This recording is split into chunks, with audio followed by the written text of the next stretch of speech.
Hi, my name is Cy Porter, and this is a tutorial on creative writing on the drafting process.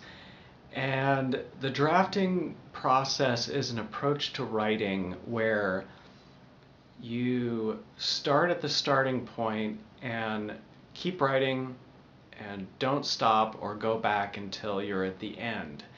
So if you're writing a play, right act, first act, second act, third act.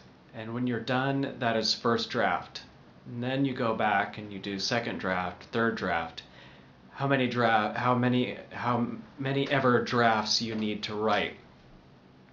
Now, each draft should be different, and it depends completely on what you're doing.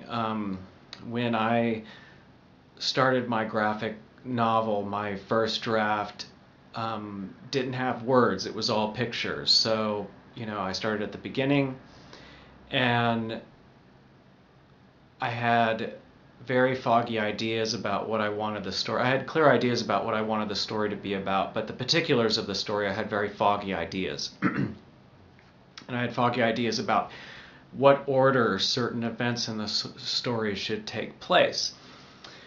So what I did is I just I call it draw writing. I just started drawing, storyboarding picture after picture, and I tried to order a little bit as I went along, but also things that I wanted to happen in the story, I'd put it in there knowing that I could arrange things later on. But the important thing was to get the first draft out.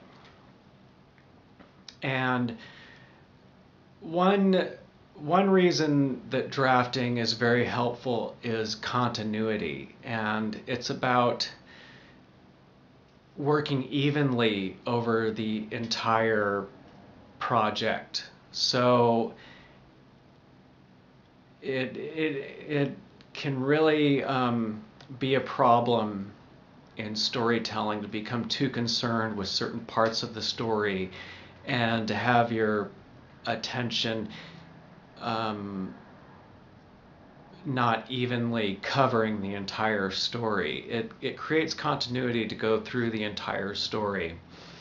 Also, while you're drafting, each time you go over a draft, you are reacquainted with the entirety of the story. So you can pull it all together, and the more that you have, each time you look over the entire story, you have a clearer understanding of it, and that understanding you can bring to each part of the story that you happen to be working on at the time.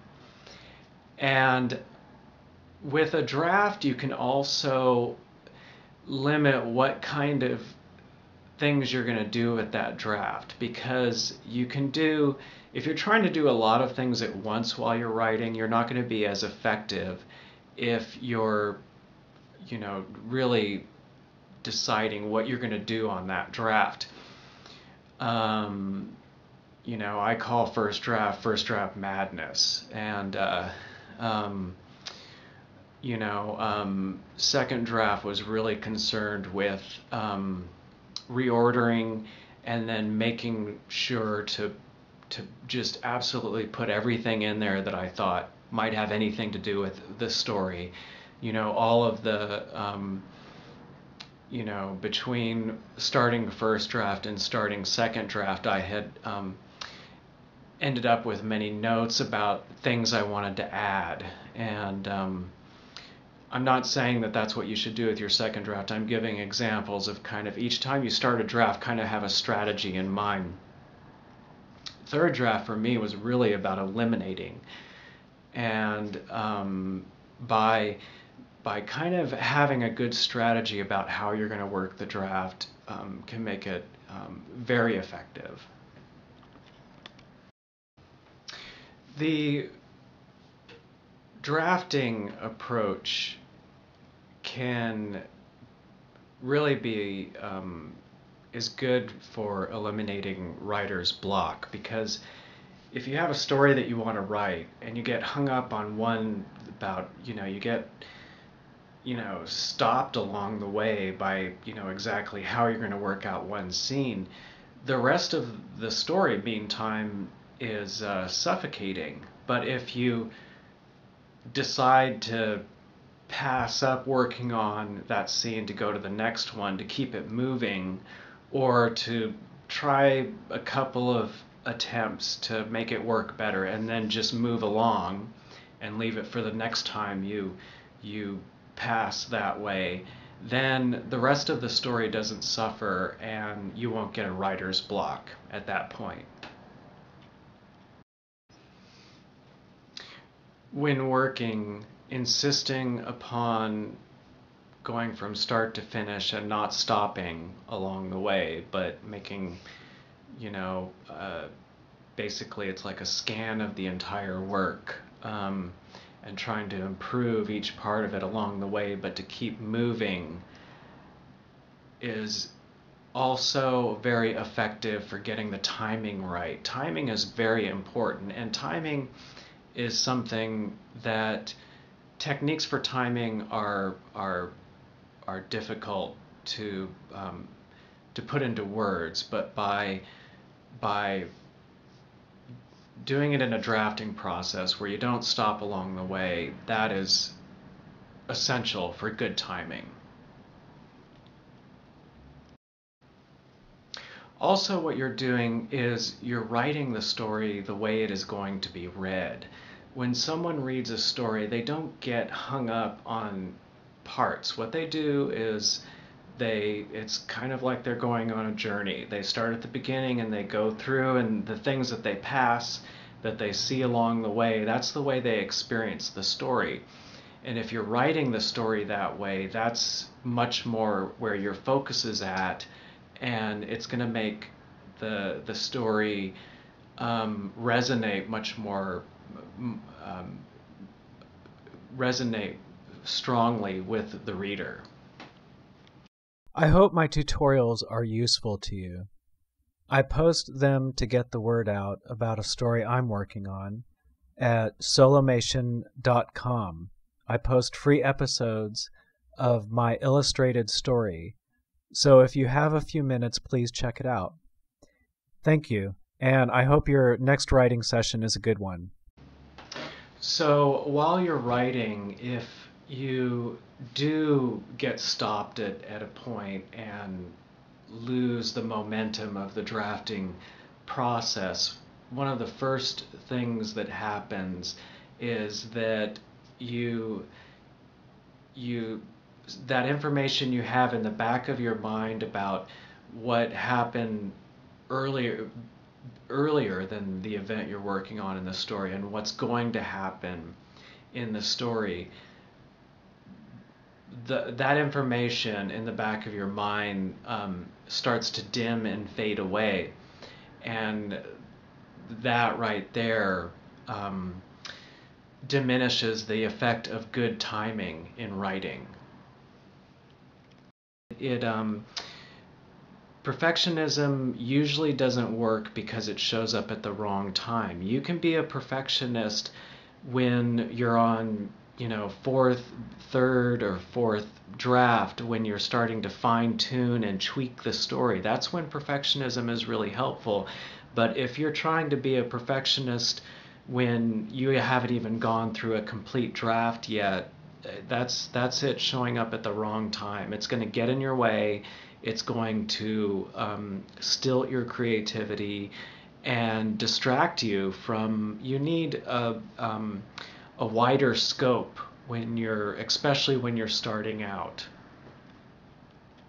That you don't want to spend a lot of time on material that you're going to throw out anyway. So if you're running along, going from start to finish and working on the entire piece that way, you're not going to spend a day on a paragraph that ends up getting thrown out, because when you look at the integrity of the entire story, not one small part of it, all of a sudden you can have one good idea that will change, there'll be a huge upheaval, and you'll be tearing chunks and pieces out of your story and replacing it with new material to make the overall story better, because you have the overall story very clear in your mind and you have ideas about how to make big changes in the story instead of little minute changes in dialogue. So with the drafting process, you're not going to waste time over developing parts of the story until you really know that the overall story is really becoming solid, and then you can work on the detail, because the integrity of the overall story is very much there and much more permanent.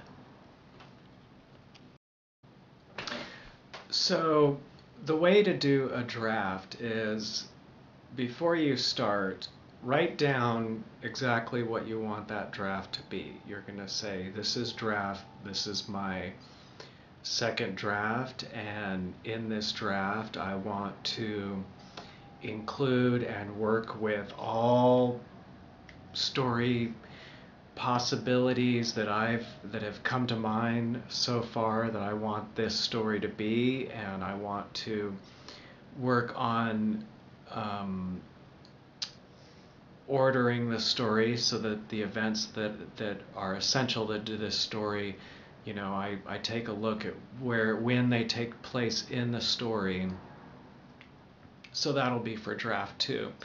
So, and then you start on page 1 and you don't stop till you're on the last page. And if you have reasons to go back, instead of going back in whether you're dividing the story into chapters or sections, or if it's a large project, just have a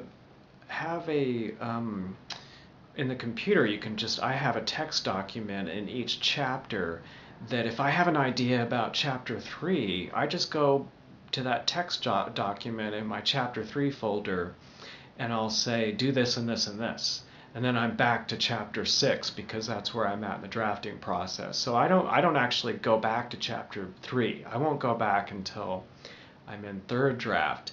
But along the way, I'll have ideas about any and all of the chapters, and a text document for each chapter. So any changes I want to make for the next draft, I'll go and make little notes. I'll take a couple of seconds to write that note down in that chapter and get right back to the chapter that I'm on,